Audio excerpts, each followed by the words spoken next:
समझने का प्रयास कर रहे हैं, तो क्या इस चुनाव में भी आपकी सहभागिता होगी? नहीं, 24 का जो चुनाव है लोकसभा का, वो तो अभी 4-5 महीने के बाद है। तो स्वाभाविक है कि उससे पहले तो पूरी बिहार की पदयात्रा पूरी नहीं होगी। मेरे लिए चुनाव प्राथमिकता नहीं है। मेरे लिए प्राथमिकता वो है जो मैंने आपको बताया, जो पदयात्रा के उद्देश्य है। जब पदयात्रा पूरी हो जाएगी, दल बनेगा, तो उसके बाद हर तरह का चुनाव लड़ेंगे, कोई दिक्कत नहीं है।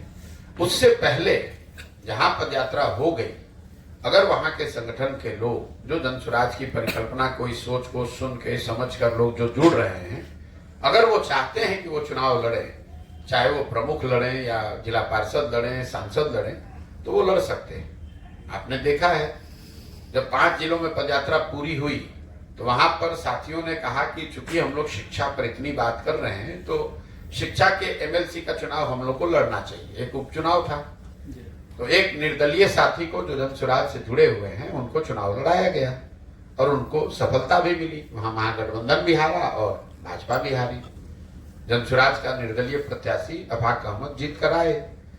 तो ये व्यवस्था कि लोकसभा में क्या होगा, ये निर्णय उन जिला की इकाइयों पर है जहां से पदयात्रा हो गई। अगर वो लोग तय करते हैं कि उनको लोकसभा में लड़ना है, अगर उस तरह का कोई उम्मीदवार दिखेगा जिसके लिए समाज में ये चाहत है कि ये आदमी आते, ये आदमी हमारे सांसद होते, उस तरह की अगर बात दिखेगी तो चुनाव वो लड़ेंगे, नहीं दिखेगी तो नहीं लड़ेंगे। जब तक पार्टी नहीं बनेगी तब तक नहीं लड़ेंगे।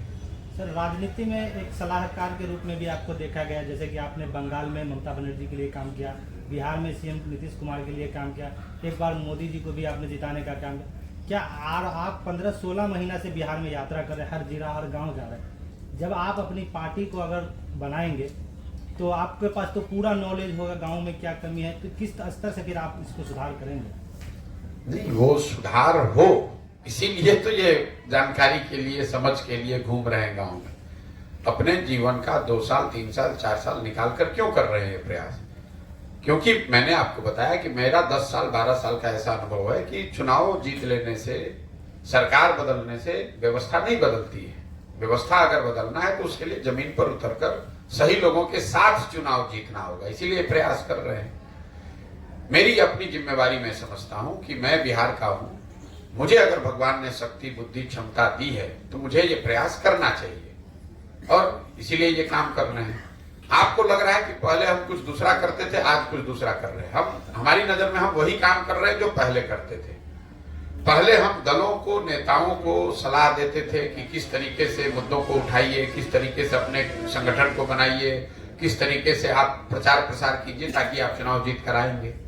अभी भी वही काम कर रहे हैं, सिर्फ दल और नेता के लिए नहीं, बिहार की जनता के लिए वो काम कर रहे हैं। गांव गांव जाकर आपको बता रहे हैं कि भैया आपकी क्षमता है, आप आइए, आप मुखिया लड़िए, हम आपको मदद करेंगे मुखिया लड़ने में। तो काम तो वही कर रहे हैं, समझ वही है। प्रशांत जी, जैसे हर पार्टी का कोई लोगों को जोड़ने के लिए, अपने सदस्य बनाने के लिए कोई ना कोई ऐप होता है, आपका कुछ ऐसा ऐप है? सिर्फ पदयात्रा ही है? नहीं, देखिए, चूंकि दल है नहीं तो इसमें कोई सदस्य तो बन नहीं सकता है, लेकिन पदयात्रा का उद्देश्य यह है कि ऐसे सारे लोगों को इकट्ठा किया जाए जो नया दल बिहार में बनाना चाहते हैं। यहाँ के जो आंकड़े हैं, सर्वे है, वो बता रहे हैं कि करीब करीब 50 से 55% बिहार के लोग ये चाहते हैं या समझते हैं कि बिहार में कोई नया प्रयास, नया विकल्प होना चाहिए।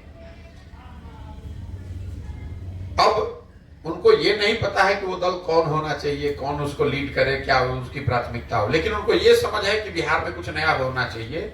जदयू, आरजेडी, भाजपा से तो बिहार सुधरने वाला नहीं है। उन 50% लोगों को अगर आप इकट्ठा करेंगे तो 6 करोड़ लोग हो जाएंगे। जब हमने पदयात्रा शुरू की तो हमारा लक्ष्य था कि हर प्रखंड से हम 20 आदमी को चुनकर निकालेंगे, तो बिहार में 10-15 हजार लोग हो जाएंगे जो मिलकर दल बनाएंगे। अभी करीब करीब 2 से 2.5 हजार लोग हर प्रखंड से जन स्वराज से जुड़ते हैं। तो इस चीज को व्यवस्थित करने के लिए अभी हम लोग एक अभियान शुरू कर रहे हैं कि जो भी इसका संस्थापक सदस्य बनना चाहता है वो इससे जुड़ सकता है, संस्थापक सदस्य बन सकता है। और हम लोग की अपनी समझ ये है कि करीब अगले 6 महीने में 1 करोड़ बिहार के लोगों को संस्थापक सदस्य के तौर पर इसमें जोड़ा जाएगा। क्योंकि अभी तक का जो 15 महीने का मेरा अनुभव है, हर प्रखंड से 2000-2500 लोग या तो सामने से आकर बताते हैं या हमारे लोग पहुंचते हैं या जिस माध्यम से भी जुड़े, जो चाहते हैं कि वो इस दल को बनाने वाला बने, इसके संस्थापक बने। तो अगर आप 2-2.5 हजार हर प्रखंड से आदमी जोड़ेंगे तो वो संख्या करीब करीब कुल मिलाकर शहरों को जोड़कर 1 करोड़ के आसपास होगी। तो जब ये पदयात्रा खत्म होगी तो हम लोग का अनुमान है कि 1 करोड़ लोग इसमें संस्थापक सदस्य के तौर पर जुड़ गए होंगे। सर, मैं पक्की खबर न्यूज चैनल से जाने से मेरा ये सवाल है आपसे कि आपने बिहार को काफ़ी करीब से, जो भी इलाका आपने घुमा है उसको बिहार को काफ़ी करीब से देखा है, समस्याओं को आपने देखा है। सबसे बड़ी समस्या हमें ये लगती है कि अफसर जो भी हैं वो अपने हिसाब से अपने ड्यूटी को करते हैं, लेकिन उनके चैम्बर में, उनके करीब और उनके आसपास जो इलाकाई कुछ पूंजीपति वाले लोग होते हैं या कुछ धाक रखने वाले लोग होते हैं, अपने आप में कुछ बोल्डनेस रखने वाले, उन लोगों को अगर उनके बीच से हटा दिया जाए, जो खबरी लाल का काम करते हैं, तो फिर नहीं, ये बहुत छोटा पहलू है। अफसर जो है, जो सिस्टम है पूरा, जिसको आप तंत्र कहते हैं, सिस्टम कहते हैं, सरकारी नौकरियों में कुल बिहार के 1.57% लोग ही हैं। सिर्फ 1.57% लोग ही, 2% से कम लोग ही, चपरासी से लेकर चीफ सेक्रेटरी तक सबको अगर आप जोड़ दीजिएगा तो 2% से कम लोग सरकारी नौकरियों में हैं। तो पूरी जो व्यवस्था है वो सिर्फ 2% सरकारी नौकरी करने वाले लोगों की वजह से नहीं है। दिक्कत यह है कि जो जनप्रतिनिधि हैं, लोकतंत्र में मालिक वो है जिसको आप चुनकर बैठाते हैं। अफसर क्या करेगा? अफसर तो वैसे काम करता है जैसे काम कराना वाले लोग चाहते हैं। यही नीतीश कुमार हैं, 2005 से 2010 में यही तंत्र था, यही अफसर था। आपको कई क्षेत्रों में सुधार दिखा है, आज वो सुधार आपको नहीं दिख रहा है, बदहाली दिख रही है। इसलिए कि नीतीश कुमार की अपनी प्राथमिकता बदल गई है। उस समय वो बिहार को सुधारने में लगे हुए थे, आज अपनी कुर्सी बचाने में लगे हुए हैं। वो अफसर और पूंजीपति क्या करेगा? सर, मैं दैनिक हिंदुस्तान से हूँ, विकास कुमार नाम हुआ। एक चीज और मैं जानना चाहता हूँ, जो अभी तक 4000 गांव का आपने भ्रमण किया, कितना असर पड़ रहा है? आप जो लोगों को समझाना चाह रहे हैं, अभी आपने कहा कि जात पर, धर्म के नाम पर लोग वोटिंग करते हैं, देखिए उम्मीदवार का चयन कितना असर पड़ रहा है ये तो मेरा कहना ठीक नहीं है। वो तो समाज में आप पत्रकारिता करते हैं तो आपको बेहतर समझ होगी इसकी कि मैं जो बोल रहा हूँ इसका असर पड़ रहा है कि नहीं पड़ रहा है। मैं इतना ही कह सकता हूँ कि जो आंकड़े हमारे पास आ रहे हैं, 50% से ज्यादा लोग, प्रशांत किशोर कोई प्रयास करें चाहे न करें, वो पहले से कन्विंस है कि भैया बिहार में कुछ नया होना चाहिए। बहुत हो गया लालू नीतीश, बहुत हो गया भाजपा मोदी। देखिए जो दक्षिण के राज्य हैं, आज तक कोई दक्षिण के राज्य में कोई मुख्यमंत्री 10 वर्ष से ज्यादा नहीं हुआ। एमजीआर को एक आप एक्सेप्शन के तौर पर अगर हटा दें तो 10 वर्ष से ज्यादा कोई मुख्यमंत्री नहीं बना है। वो राज्य सब आगे हैं। क्यों? वहां विकास हो रहा है, फिर भी लोग आपको हटाते हैं, किसी दूसरे को मौका देते हैं। बिहार में 32 वर्ष से लालू नीतीश, भाजपा लालू नीतीश, इसके आगे हम लोग देख ही नहीं रहे। कहीं ना कहीं बिहार के जनमानस में वो अभी अकुलाहट, घबराहट या ये सोच बन रही है कि भैया अब इनसे आगे हमको देखना है। अब जब उनको आगे देखना है तो वो जनसुराज को देखें या किसी तीसरे को देखें, ये इस पर निर्भर करता है कि कौन सामने आता है, किसकी प्रामाणिकता जनता की नजर में है। लेकिन जनता बिल्कुल इस पर तैयार है कि हमको कुछ नया होना चाहिए। हम जो बोल रहे हैं उसका कितना असर है, इसका आकलन तो आप बेहतर कर सकते हैं, हम उस पर कोई दावा नहीं कर सकते। सर, आपने कहा शराबबंदी जब हुआ था तो एक आईजी आए थे अहिल्या स्थान में दर्शन करने, नाम मैं उनका नहीं बोलूंगा। उन्होंने हमसे पूछा कि शराबबंदी का क्या असर है गांव देहातों में। हमने कहा कि हमने एक कविता लिखी है, उसके माध्यम से आप इसको समझ सकते हैं। उन्होंने कहा सुनाइए। मैंने कहा देखिए, शराब बंद है बिहार में, नीतीश ने नाम कर दिया संसार में, मिल रहा है दारू कहीं दिखार में, चर्चा गुर के निकट चल पड़ा जार में, क्या काका छेड़ दिया आपने बेकार में, अब तो होम सप्लाई है गांव गांव में, 200 का बिक रहा 500 हजार में, 10 लाख कमा रहा है एक ही माह में। और यदि आ गए कानून की राह में, मतलब पुलिस, थाना, अदालत, यदि आ गए कानून की राह में तो बाहर निकल जा रहे हैं 2 लाख में। तो 8 लाख की जहां बचत हो रही है, इतना जो ये लोग एक कड़ी से कड़ी बना के एक जंजीर माला की तरह हो गया, बिहार में फैल गया, उससे कैसे निजात पाया जा सकेगा? देखिए, मैं बिल्कुल शायद एकमात्र सार्वजनिक जीवन में आदमी हूं जो पहले दिन से कह रहा हूं कि शराबबंदी बिल्कुल गलत है, हटाई जानी चाहिए। इसलिए नहीं कि आपने जो कविता सुनाई है जो जमीनी हकीकत है। हमारी सोच ऐसी है कि काम आपको वही करना चाहिए जिसके लिए देश दुनिया में कहीं प्रमाण हो। पूरे दुनिया में, सिर्फ भारत की बात नहीं है, बिहार की बात नहीं है, पूरे दुनिया में ऐसा कहीं कोई प्रमाण नहीं है कि किसी देश में, किसी राज्य में शराबबंदी के जरिए मानव सभ्यता का, मानव का विकास हुआ। अगर ऐसा होता तो दुनिया के बहुतेरे देशों में शराबबंदी लागू होती। भारत के बहुतेरे राज्यों में लोगों ने शराबबंदी लागू करके विकास कर लिया होता। तो इस बात का पहला कोई प्रमाण नहीं है कि शराबबंदी के जरिए सामाजिक आर्थिक विकास हो सकता है। दूसरी बात, कई लोग कहते हैं कि गांधी ने ऐसा कहा था, गांधी जी ने ऐसा कहा था। नीतीश कुमार भी सरेआम झूठ बोलते हैं। मैं 2 साल से ये दावा कर रहा हूं कि जो लोग भी गांधी के नाम पर शराबबंदी का सपोर्ट कर रहे हैं, कृपा करके आप मुझे गांधी जी के बोले हुए वाक्य या लिखा हुआ कोई ऐसा लाइन दिखा दीजिए जहां उन्होंने कानून के जरिए शराबबंदी की बात कही है। गांधी जी ने शराबबंदी की बात नहीं कही, उन्होंने सामाजिक प्रयास के तौर पर शराब को रोकने की बात कही। उन्होंने ये नहीं कहा कि आप कानून बना दीजिए और शराबबंदी लागू हो जाए। उन्होंने ये कहा कि सामाजिक, आर्थिक, राजनीतिक प्रयास होना चाहिए ताकि लोग शराब न पिए। गांधी जी ने कहा कि आप वेजिटेरियन बनिए। अब कल सरकार कोई आए और कहे कि जो भी नॉन वेजिटेरियन है उसको पकड़ के जेल में डाल दिया जाएगा, ये तो गांधी जी ने कहा था, ये तो ऐसे ही हो गया। और तीसरी बात जो कविता आपने सुनाई कि भाई शराबबंदी मान लीजिए लागू की, तो लागू है कहां? ये तो सिर्फ दुकान शराब की बंद हो गई, होम डिलीवरी चालू हो गया। तो अभी तो पूरे दुनिया में आप देख रहे हैं फ्लिपकार्ट, अमेजोन जैसी जो चीजें आ गई हैं, घर में ही डिलीवरी होती है, आपको दुकान पर जाने की जरूरत नहीं है। तो नीतीश कुमार सोचे कि हम तो इंजीनियर हैं, ये नीतीश कुमार का फ्लिपकार्ट है, नीतीश कुमार का अमेजोन है, जहां दुकान बंद है होम डिलीवरी चालू है। हर साल 15 से 20 हजार करोड़ रुपया इस गरीब राज्य का नुकसान हो रहा है राजस्व में। और ये पैसा जा रहा है जो आप बता रहे हैं, जितने भ्रष्ट यहाँ के नेता और लोग हैं जो अवैध शराब के कारोबार से जुड़े हैं, ये पैसा उनके जेब में जा रहा है। और हर घर में, मैंने आपको पहले बताया, हर गांव में 10-20 लोग शराब के अवैध कारोबार से लड़के जुड़ गए, कट्टा लेके घूम रहे हैं। मधुबनी का जिला है जो नेपाल से लगता हुआ एरिया है, जाके देखिए वहां स्थिति क्या है, क्राइम कितना बढ़ गया है। क्योंकि पूरा जो प्रशासन है, आधा से ज्यादा प्रशासन शराबबंदी लगाओ, छिपाओ, कमाओ उसमें लगा हुआ है। हर गांव में, प्रखंड में लोग बता रहे हैं कि जो युवा है यहाँ, वो इस तरह के नशे कर रहे हैं जो कभी बिहार ने देखा सुना न हो। इस तरह के ड्रग्स आ गए यहाँ, सरकार को इसकी कोई चिंता नहीं। और जिन महिलाओं के, अंतिम बात, जिन महिलाओं के नाम पर इसको किया गया, सबसे ज्यादा प्रताड़ित महिलाएं ही हैं।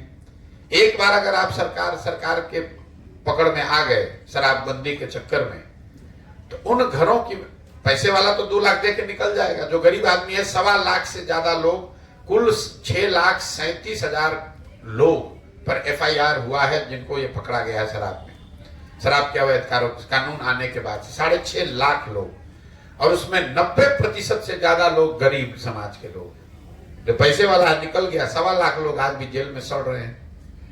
और जो लोग जेल चले गए, अब उनकी महिलाएं कोर्ट कचहरी थाना का चक्कर लगा रही। तो किसका फायदा हुआ? ना युवा का फायदा हुआ, ना राज्य का फायदा हुआ, ना महिला का फायदा हुआ। आर्थिक नुकसान अलग हो गया। नीतीश कुमार का जिद है कि नहीं यही रहेगा। कितने लोगों की अवैध शराब पीने से मौत हो रही है। आप लोग तो कभी कभी कोई 10-20 आदमी मरता है तब आप लोग खबर छापते हैं। सच्चाई यह है कि हर पंचायत में अवैध शराब पीने से लोगों की मृत्यु रोजाना की ये खबर है। डर के मारे लोग बता नहीं रहे कि एक तो घर का आदमी गया, बाद में शराबबंदी का कानून पे पुलिस अलग परेशान करेगी। तो ये दुर्दशा है। सर, आपका समय बहुत अमूल्य है, आप पदयात्रा में है, लेकिन मैं आपको 1-2 कविता, और भी पत्रकार अपनी जगह, इसी समाज का मैं भी अंग हूँ, और हमको जो अनुभव होता है उसको भी हम कहीं ना कहीं उसको लिखते हैं या व्यक्त करना चाहते हैं। हमने 2 कविता लिखी हुई है, वो आपको सुनाएंगे। पिछली बार जो चुनाव हुई है विधानसभा का, उस चुनाव में एक कविता मैंने लिखा था। कहता था कि 1 सेकेंड सर, 1 सेकेंड, पहले तो दूध के धुले ऑफिसर बाबू, 2 कविता मैं आपको सुनाऊंगा। दूध के धुले ऑफिसर बाबू, दूध की धुली सरकार, सोच समझकर सोशल साइट पर करना भैया प्रहार। नहीं तो होगी FIR। बोल रही बिहार सरकार जोगीरा सरर। शब्दों की मर्यादा तोड़ा, मान्यों पर सवालों को छोड़ा तो होती है तिरस्कार। यह बता रही सरकार, बाबू राम राज्य अपना बिहार जोगीरा सरर। भ्रष्टाचार तुम्हें जो लगता वह है मधुर व्यवहार, सुशासन तुम्हें नहीं दिखता तो तू दुशासन के अवतार। सावधान हो जाओ भैया, स्वर्ग से सुंदर अपना बिहार जोगीरा सरर।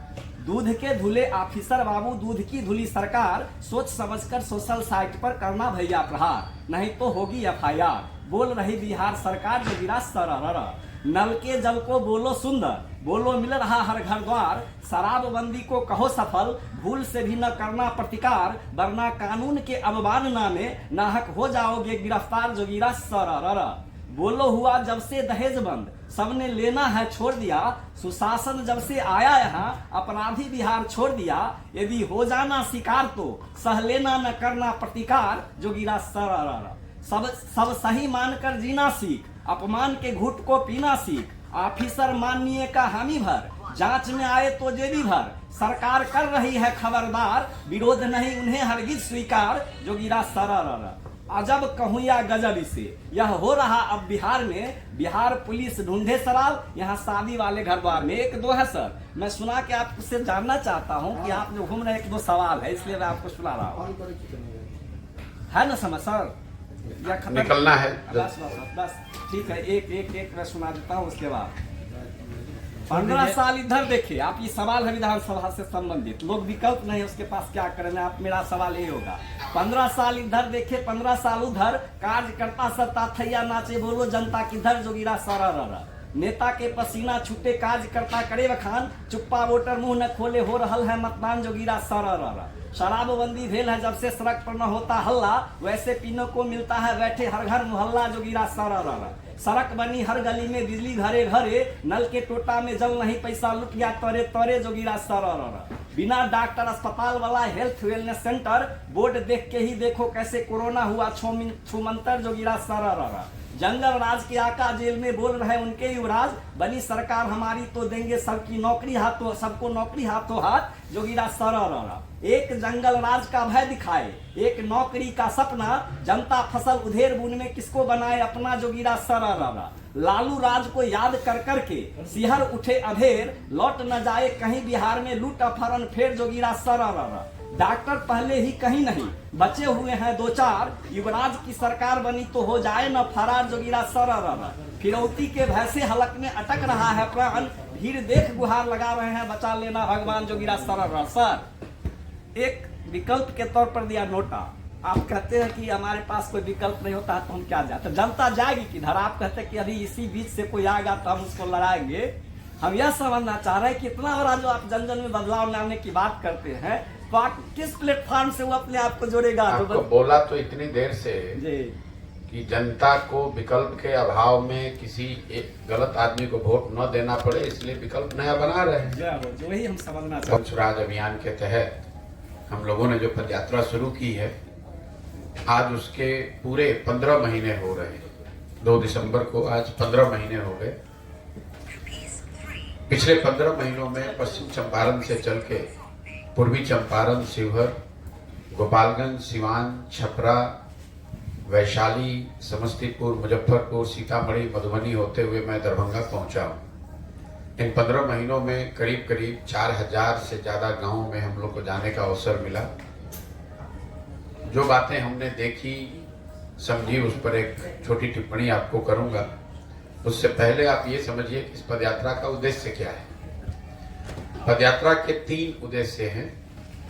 पहला, जो मेरी अपनी 10-15 वर्षों की राजनीतिक सामाजिक समझ है, उसके आधार पर मेरी ये समझ बनी है कि जब तक बिहार में समाज के स्तर पर प्रयास नहीं होगा, लोगों को समझाया नहीं जाएगा, तब तक सिर्फ चुनाव जीतने से, राजनीतिक दल बनाने से यहाँ सुधार नहीं हो सकता है। ऐसा इसलिए कि बिहार में जो कोई भी समस्या है, पढ़ाई हो, रोजगार हो, पलायन हो, किसान हो, भ्रष्टाचार हो, जो भी मामला है, ऐसी कोई समस्या नहीं है जिसको लोग जान नहीं रहे हैं, उसको समझ नहीं रहे हैं। लोग उसकी चर्चा करते हैं, उस पर गुस्सा का इजहार करते हैं, लेकिन जब वो वोट देने जाते हैं तो इन सारे मुद्दों को छोड़कर सिर्फ और सिर्फ 4 मुद्दों पर ही बिहार में पिछले 30-35 साल से वोट पड़ रहा है। पहला मुद्दा तो सब लोग जो बात करते हैं कि जाति की जो यहाँ बात बना दी गई है, हर आदमी जाति पर वोट कर रहा है, लेकिन ये भी बात नहीं है। मैं आपको ये बताना चाहता हूँ कि बिहार में जाति पर ही वोट पड़ता है, जाति भी एक पहलू है। इसका मैं उदाहरण के तौर पे बताता भी हूँ कि अगर हर व्यक्ति जाति पर ही वोट देता तो बिहार में नरेंद्र मोदी जी को तो वोट नहीं मिलना चाहिए, क्योंकि उनकी जाति का तो कोई यहाँ नहीं रहता है। तो जो लोग जाति पर नहीं वोट देते हैं वो धर्म के नाम पर, राष्ट्रवाद के नाम पर वोट देते हैं। और तीसरा वोट देने की एक वजह है लालू जी का डर। लालू जी के डर से लोग भाजपा को वोट करते हैं। और चौथा, यहाँ भाजपा के डर से, जो खासकर मुसलमान समाज के लोग हैं, वो भाजपा के डर से लालू जी को वोट करते हैं। तो कुल मिला जुला के अगर 100 लोग बिहार में रहते हैं तो 20% करीब 18 से 20% जो मुसलमान है वो सिर्फ इस नाम पर वोट कर रहा है कि भाजपा के डर से उसको लालू जी को वोट करना है। 20-25% आबादी ऐसी है जिसको भाजपा बिल्कुल पसंद नहीं है, लेकिन वो लालू के डर से जाकर भाजपा को वोट कर देता है। और जो 50% बच गया उसमें जाति, धर्म, राष्ट्रवाद प्रोग्राम सब कुछ उसी में है। तो मेरी अपनी समझ है कि जब तक लोग अपनी समस्याओं पर वोट नहीं करेंगे तब तक, चाहे आप किसी को वोट दे दीजिए, कांग्रेस को दे दीजिए, भाजपा को दीजिए, प्रशांत किशोर को दीजिए, लालू नीतीश को दीजिए, ये सुधार होने वाला नहीं। तो पदयात्रा का पहला उद्देश्य है कि गांव-गांव में जाकर बड़ी रैली सभा करके नहीं, लोगों को 100, 50, 200, 500 लोगों को बैठाकर इस बात को समझाया जाए कि आप अपने और अपने बच्चों के भविष्य के लिए वोट करिए। दूसरा उद्देश्य पदयात्रा का ये है कि लोग अगर समझ भी जाएं तो उनके पास सही विकल्प भी होना चाहिए। उनको विकल्प के अभाव में गलत आदमी को, गलत दल को वोट न करना पड़े, इसलिए समाज की मदद से एक नया दल, एक नया विकल्प बनाया जाए। दल बनना है, इसको लेकर कोई संदेह नहीं है। ये घोषणा मैंने 5 मई 2022 को ही की है। जब पदयात्रा शुरू करने की घोषणा की, तभी घोषणा की है कि दल बनना है। फर्क बस इतना है कि वो दल कैसे बनना है। दल प्रशांत किशोर को नहीं बनाना है, कोई एक व्यक्ति, एक जाति, एक परिवार को नहीं बनाना है। दल बिहार के उन सारे लोगों को मिलकर बनाना है जो चाहते हैं, जो समझते हैं कि बिहार में एक नए दल, एक नए विकल्प की जरूरत है। हमारी भूमिका एक कुम्हार की है। जैसे अगर मिट्टी और चाक न हो तो घड़ा नहीं बन सकता है, लेकिन अगर कुम्हार के पास अच्छी मिट्टी और चाक मिल जाए, थोड़ा सा वो सहारा दे, तो अच्छा घड़ा बन सकता है। तो पदयात्रा का दूसरा उद्देश्य ये है कि बिहार में गांव-गांव, पंचायत, प्रखंड से ऐसे लोगों को ढूंढकर, चिन्हित करके निकाला जाए जिनकी राजनीतिक समझ थोड़ी कम हो, चाहे ज्यादा हो, वो फर्क नहीं पड़ता है। पैसा हो या न हो ये फर्क नहीं पड़ता है। उनकी जाति की संख्या कितनी है इससे फर्क नहीं पड़ता है, लेकिन उनमें बिहार को सुधारने का एक जज्बा हो, एक सोच हो। ऐसे लोगों को इकट्ठा किया जाए और वो सब लोग मिलकर उनको मदद की जाए ताकि वो दल बनाए। तीसरा उद्देश्य ये है कि अगर समाज में समझ हो जाए कि हमें अच्छे अपने भविष्य पर, बच्चों के भविष्य के लिए वोट करना है, सही विकल्प भी उनको मिल जाए, तब भी बिहार का विकास नहीं हो सकता है जब तक चुने हुए लोगों के पास बिहार को सुधारने की एक योजना न हो। तो वो एक सोची समझी जमीन की हकीकत को देखकर योजना बने। इसके लिए भी पदयात्रा का तीसरा उद्देश्य ये है कि बिहार के हर पंचायत का अलग अलग 8,500 पंचायतों का अलग अलग योजना बनाया जाए, ताकि उस पंचायत की परिस्थिति को समझकर ये योजना बने कि अगले 10 वर्ष में इस पंचायत में विकास कैसे किया जा सकता है। वहां सड़क नहीं है, वहां नहर का पानी नहीं है, वहां जल जमाव है। इन बातों के पर तो ध्यान देते ही हैं, लेकिन सभी पंचायतों में 3 विषयों पर निश्चित तौर पर योजना बनाते हैं। पहला, उस पंचायत में जो बच्चे हैं उनके पढ़ने के लिए अच्छी व्यवस्था कैसे की जा सकती है। दूसरा, हर पंचायत में 800 से 1200 नए रोजगार के अवसर कैसे पैदा किए जाएं ताकि पलायन रुके।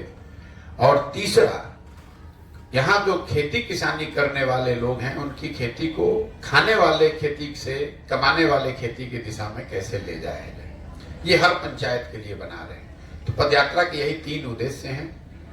लोगों को ये बताना कि आपका जीवन तब सुधरेगा जब आप अपने और अपने बच्चों के भविष्य के लिए वोट देंगे। लोग मजबूरी में गलत आदमी को विकल्प के अभाव में वोट न दें, इसलिए समाज की मदद से एक नया दल बनाना। और तीसरा, बिहार को के समग्र विकास के लिए अगले 10 साल की हर पंचायत की एक योजना बनाना। इसी को लेकर हम लोग चल रहे हैं। करीब करीब 40-45% बिहार मैंने 15 महीने में कवर किया है। आगे का कवर करने में शायद साल भर 1.5 साल और लग सकता है, लेकिन ये पूरा करने का प्रयास करेंगे। अगर बीमार नहीं पड़े तो इसको करेंगे ईमानदारी से, जैसे कर रहे हैं वो करेंगे आगे। अभी तक का जो अनुभव रहा, 3 जो समस्या है जो बिहार के हर समाज हर वर्ग को प्रभावित करती है। पहली है समस्या बेरोजगारी और पलायन की। मुझे लगता है कि बिहार में आज ये सबसे बड़ी समस्या है। कई बार हम लोगों को लगता है कि ये तो पता ही है कि बेरोजगारी पलायन, इसके लिए पदयात्रा में क्या आप नया जान गए। जब पदयात्रा आप करते हैं तो ये पता चलती इन समस्याओं के सामाजिक आर्थिक पहलुओं की और इसकी विकरालता की समझ बनी। पलायन के बारे में लोग सोचते हैं कि ये गरीबों का मामला है, जो गरीब आदमी है वो मजदूरी करने के लिए बाहर जाता है। लेकिन जब हम पदयात्रा किए तो हमको एहसास हुआ कि नहीं, ये सिर्फ गरीबों का मामला नहीं है। जो यहाँ समृद्ध परिवार हैं उनके लिए भी पलायन उतना ही बड़ा विषय है। फर्क बस इतना है कि गरीब का जो बच्चा है वो मजदूरी करने के लिए बाहर जा रहा है, और जो सो कॉल्ड समृद्ध लोग हैं उनके बच्चे पढ़ाई और नौकरी के लिए बाहर जा रहे हैं। बाहर सभी को जाना है। कोई भी गांव में आप चले जाइए, जो कम से कम 40 से 50% जवान लोग बाहर ही रह रहे हैं। गांव में हम लोग को महिलाएं मिलती हैं, बच्चे मिलते हैं, बूढ़े मिलते हैं, नवयुवक नहीं मिलते हैं। जिन प्रखंडों में बाढ़ की समस्या है वहां पलायन का स्तर 60-70% है। और इस पलायन की समस्या ने बिहार से परिवार की परिकल्पना को ही खत्म कर दिया है। हम 15 महीना से चल रहे हैं, तो आप लोग भी या समाज में भी लोग कहते हैं कि भाई प्रशांत जी अपना घर परिवार छोड़कर 15 महीना से पैदल चल रहे हैं। जो लोग ये बता रहे हैं उनको खुद नहीं पता है कि उनकी दुर्दशा, उनके परिवार की दुर्दशा भी यही है। क्योंकि आपके परिवार का आदमी भी साल में एक के बार कोई 10 दिन घरे आता है, वो जीवन भर बाहर ही रहता है। तो परिवार की जो परिकल्पना थी, पति पत्नी बाल बच्चे माता पिता साथ में रहना, पर्व त्योहार मनाना, साथ में जीवन यापन करना, उस परिकल्पना को ही धीरे धीरे से खत्म कर दिया गया है। लोगों ने इस बात को जीवन की सच्चाई मान लिया है कि भाई जो जवान लड़का होगा वो बाहर जाएगा ही जाएगा। यही हाल कमोबेश बेरोजगारी का है। बेरोजगारी सिर्फ यहाँ पर गरीब लोगों का मामला नहीं है। जो यहाँ पर समृद्ध लोग हैं, जो सो कॉल्ड जमींदार टाइप लोग हैं, जिनके पास 10-20 बीघा जमीन है, कुछ रोजी रोजगार व्यवसाय है, वो लोग भी अपने बच्चों के रोजगार के लिए इतने ही परेशान हैं। मुझे आश्चर्य होता है, कई बार 20-20, 25-25 एकड़ जमीन के मालिक 20,000 रुपए के नौकरी के लिए आकर हाथ जोड़ने को तैयार है। ये दुर्दशा है। पंजाब में अगर आपके पास 20 एकड़ जमीन है तो आप 10-20 हजार रुपए की नौकरी के लिए अपने बच्चे के लिए हाथ नहीं फैलाएंगे। बेरोजगारी पलायन के बाद जो दूसरी सबसे बड़ी समस्या यहाँ दिखी, जो सर्वस्पर्शी समस्या है, वो है शिक्षा व्यवस्था का ध्वस्त हो जाना। बिहार में शिक्षा व्यवस्था बहुत अच्छी कभी नहीं थी। हम खुद सरकारी स्कूल से पढ़े हैं, लेकिन हर प्रखंड में, जिले में 2-4-5 विद्यालय, 2-4 महाविद्यालय ऐसे जरूर थे जिसकी छवि थी कि यहां से पढ़कर आप अपना जीवन सुधार सकते हैं। ये यहाँ पर हुआ यह है कि समता मूलक शिक्षा नीति बनाने के नाम पर पूरी शिक्षा व्यवस्था को ही ध्वस्त कर दिया गया। कई लोगों को लगता है कि शिक्षक, यहाँ पर नियोजित शिक्षकों की वजह से उनकी गुणवत्ता खराब हो गई, इसलिए बिहार की स्थिति खराब है। कुछ लोगों को लगता है कि खिचड़ी बंट रहा है इसलिए शिक्षा खराब है। इन दोनों बातों में पूरी सच्चाई नहीं है। अगर सिर्फ खिचड़ी बांटने से वजह से शिक्षा व्यवस्था खराब हुई है तो महाविद्यालयों से में तो खिचड़ी नहीं बंट रहा, वहां पर तो पढ़ाई होनी चाहिए, वहां पर पढ़ाई क्यों नहीं हो रही? अगर नियोजित शिक्षकों की वजह से बिहार की शिक्षा व्यवस्था खराब हुई है तो पटना साइंस कॉलेज में, दरभंगा सीएम साइंस कॉलेज में, बेतिया के एमएस कॉलेज में, लंगर सिंह कॉलेज में, वहां तो पढ़ाई होना चाहिए। वहां तो नियोजित शिक्षक नहीं है। शिक्षा की यहाँ व्यवस्था इसलिए खराब हुई है कि कहीं न कहीं समाज और सरकार दोनों की प्राथमिकता में अब शिक्षा है ही नहीं। मैं समाज को भी जोड़ रहा हूं, लोगों की नजर में भी और सरकार की नजर में भी। जो विद्यालय हैं वो सरकारी सुविधाओं को बांटने का केंद्र हो गए। विद्यालयों से खिचड़ी और साइकिल बट रहा है और महाविद्यालयों से कॉलेज से डिग्री बट रही है। पढ़ाई दोनों में कहीं नहीं हो रही है और समाज में, सरकार में किसी को इसकी चिंता नहीं है। जब इस कालखंड का इतिहास लिखा जाएगा तो मुझे ऐसा लगता है कि नीतीश कुमार के राज का सबसे बड़ा काला अध्याय यही होगा कि उनके रहते हुए बिहार में शिक्षा व्यवस्था ध्वस्त हो गई। ऐसा इसलिए कि कल एक अच्छी सरकार आ जाए, ये रोड जो हम लोग अभी चर्चा कर रहे थे टूटी हुई है, सड़क बन सकती है। नहर में पानी नहीं है, कल नहर में पानी आ सकता है। लेकिन 2 पीढ़ी के लोग जो इस ध्वस्त शिक्षा व्यवस्था से पढ़कर निकल गए, अब चाहे किसी की सरकार बन जाए, उनका जीवन अब सुधरने वाला नहीं है। तीसरी जो सबसे बड़ी समस्या मुझे देखने को मिली वो है किसानों की बदहाली। एक पंक्ति में अगर मैं कहूं तो बिहार में पहले खेती किसानी करने वाले लोगों की समझ थी कि अगर आप 4-5 बरस खेती कीजिएगा, पेट काटिएगा, कुछ पैसा बचाइएगा तो 1-2 कट्ठा जमीन लोग खरीदते थे। आज स्थिति ये है कि अगर खेती किसानी करने वाला परिवार, अगर उसके घर में कोई नौकरी नहीं करता है, कोई बिजनेस व्यवसाय नहीं है, उसके घर में बेटी की शादी लग जाए, कोई बीमार पड़ जाए तो उसको 1-2 कट्ठा जमीन बेचना ही है। ऐसी हालत इसलिए हुई है कि बिहार के किसानी जो है वो 3 वजह से प्रभावित है। पहला, यहां भूमि सुधार का लागू न होना। इस देश में बड़े राज्यों में बिहार शायद एकमात्र ऐसा राज्य है जहां पिछले 75 साल में भूमि सुधार लागू नहीं किया गया। नतीजा यह है कि 1/3 से ज्यादा जमीन, उसका मालिकाना हक को लेकर कोई ना कोई डिस्प्यूट है। लोगों को पता ही नहीं कि ये जमीन है किसकी। आप ये जो दाखिल खारिज में 10,000 15,000 घूस की बात सुन रहे हैं, वो उसी से निकली हुई समस्या है, क्योंकि जमीनों का मालिकाना हक क्लियर नहीं है। दूसरी किसानों की जो बड़ी समस्या है वो है जल प्रबंधन की व्यवस्था। बिहार में 50% भूमि ऐसी है जहां बाढ़ की संभावना है। उसकी खूब चर्चा भी होती है, हजारों करोड़ रुपए खर्च होता है, लूट भी होती है। लेकिन उसके साथ जो एक और बड़ी समस्या है जो लोग बात नहीं करते हैं, 50% जमीन में तो बाढ़ आता है, बाकी का जो 50 है उसमें आधे से ज्यादा जमीन या तो जल जमाव से प्रभावित है या सूखे से प्रभावित है। रोड पर हम लोग चलते हैं, एक साइड लोग बताते हैं भैया यहाँ बाढ़ आता है और दूसरे साइड धान सूख रहा है क्योंकि वहां पानी की व्यवस्था नहीं। एक साथ सूखा है और दूसरे साथ चौवर है, लोग बता रहे हैं कि पानी निकलने की व्यवस्था नहीं। मधुबनी दरभंगा के क्षेत्र में, इलाके में जो मैं देख रहा हूं, जैसे मधुबनी का जिला जहां मैं घूमा, वहां 31,000 हेक्टेयर जो है वो सिर्फ जलकर है। ये राज्य का सबसे बड़ा जलकर वाला जिला है और 85% ऐसे तालाब पोखरे आज रख रखाव के अभाव में बर्बाद हो गए। 85%, 31,000 हेक्टेयर जमीन में पोखरा तालाब है और उसमें से 85% ऐसा है जिसका कोई उपयोग नहीं किया जा रहा है। जलकुंभी पड़ गया, मिट्टी भर गया, जो भी हो गया। इन दोनों के बाद जो तीसरी सबसे बड़ी समस्या किसानों की है वो उनके फसलों का कीमत का ना मिलना। अभी धान की कटाई हो रही है, धान का आधिकारिक मूल्य है 2150 रुपया। हर गांव में लोग 1700, 1600, 1650 में धान बेच रहे हैं। पिछले वर्ष धान की कीमत थी 20,000, 30 रुपए, लोगों ने धान बेचा है 1400, 1500 में। एक आर्थिक सर्वेक्षण का अनुमान है कि बिहार में किसानों को फसलों की दाम न मिलने की वजह से, उचित दाम न मिलने की वजह से हर साल 20,000 करोड़ रुपए का नुकसान होता है। ये जो क्षेत्र जो मखाने का है, अभी मखाने की कीमत लोग बता रहे हैं थोड़ा बढ़ा हुआ है, 600 रुपए किसान को मिलता है। अमेरिका में जो मखाना आज बिक रहा है बिहार का, उसका रिटेल प्राइस है 8,000 रुपए किलो।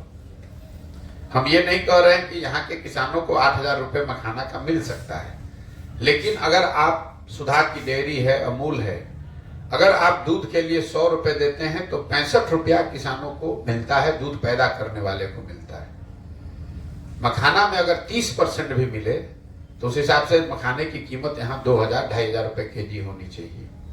तो इन 3 वजहों से किसानों की यहाँ बहुत बदहाली है। चार जो केंद्र सरकार की योजना है जिसकी जमीनी हकीकत हमने देखी, सबसे बड़ी केंद्र सरकार की योजना है प्रधानमंत्री गरीब कल्याण योजना, जिसमें लाभार्थियों को 5 किलो अनाज मिलना है। पूरे बिहार में कम से कम जहां हम गए, लाभार्थियों को 5 किलो नहीं 4 किलो अनाज मिल रहा है। 20% की चोरी हो रही है, और ये चोरी इसलिए हो रही है कि यहाँ के जो जनप्रतिनिधि और अधिकारी हैं वो प्रति महीने प्रति क्विंटल 35 से 40 रुपए की दर से उसमें कमीशन लेते हैं। ज्यादातर जगहों पर जो विधायक है, चाहे वो किसी दल का विधायक हो, 6 रुपए से 8 रुपया उसका भी हिस्सा इसमें बना हुआ है। इसीलिए लाभार्थियों को 5 किलो नहीं 4 किलो अनाज ही मिल रहा है। दूसरी जो योजना सरकार की है स्वच्छ भारत अभियान, जिसमें पूरे बिहार के पंचायतों को ओडीएफ घोषित कर दिया गया आज से 3-4 वर्ष पहले। 4000 गांव में चलने के बाद मैं आपको विश्वास से बता रहा हूं कि ज्यादातर गांव में खुले में शौच आज भी जीवन की सच्चाई है। हुआ यह है यहाँ कि शौचालय के नाम पर 2000 रुपए प्रति शौचालय अधिकारियों ने लिया है, और एक ही शौचालय के का फोटो लगाकर 10-10, 20-20 शौचालय का पैसा निकाल लिया गया। तीसरी जो सबसे बड़ी समस्या है वो आवास की। प्रधानमंत्री आवास योजना में लोगों को 1,40,000 रुपया मिलना है। पंचायतों में, प्रखंडों में इसके लाभार्थियों की संख्या करीब करीब नगण्य है। कुछ ही लोगों को इसका लाभ मिला है, लेकिन जिनको इसका लाभ मिला भी है उनको 25,000 से 40,000 रुपया घूस देना है, तब उनको 1,40,000 रुपया मिलेगा।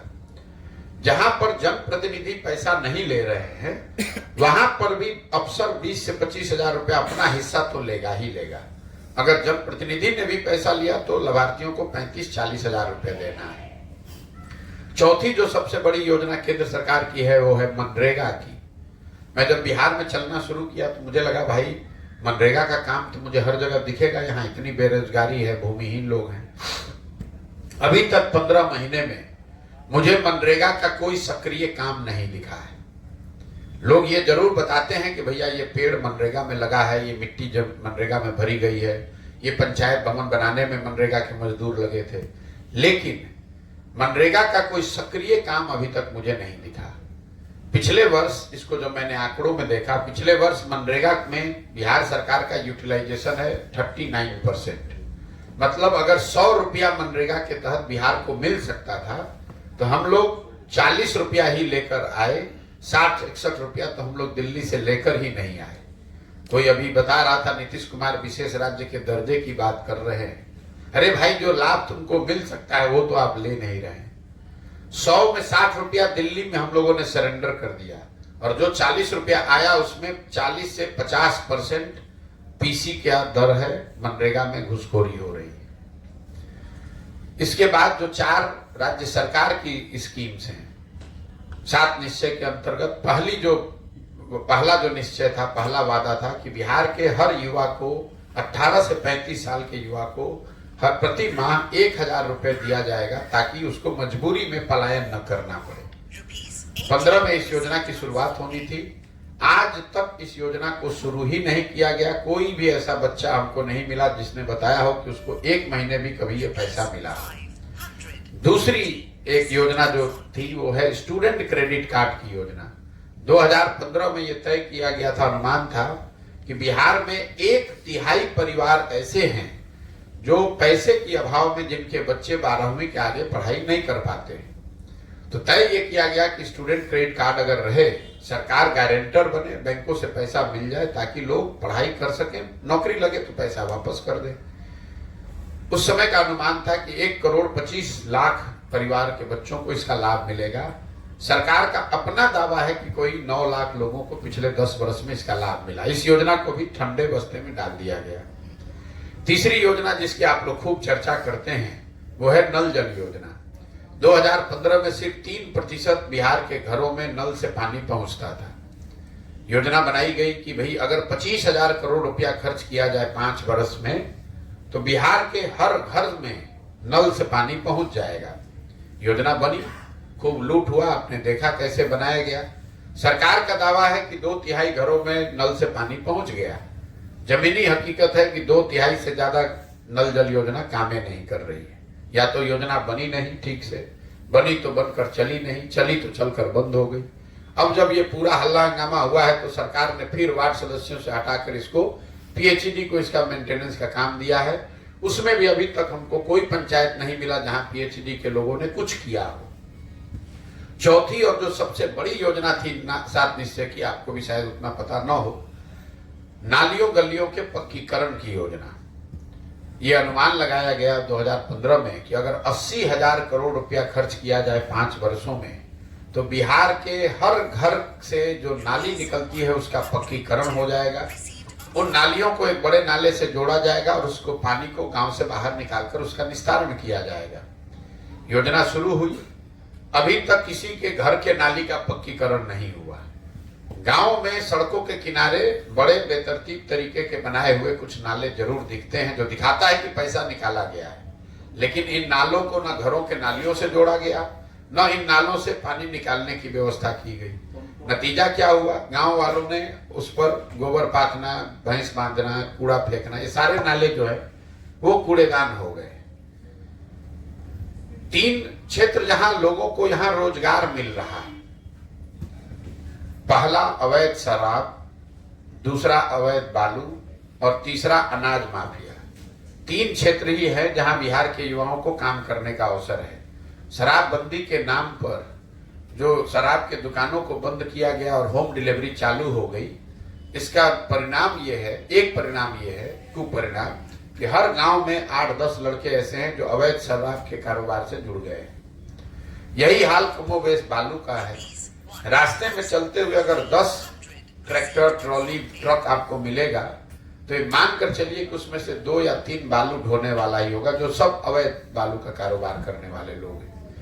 तीसरा, ये जो प्रधानमंत्री गरीब कल्याण योजना अनाज में जो चोरी हो रही है, 5 किलो के बजाय 4 किलो अनाज मिल रहा है, तो अफसर और अधिकारी तो पैसा ले रहे हैं, वो तो अनाज नहीं ले रहे हैं।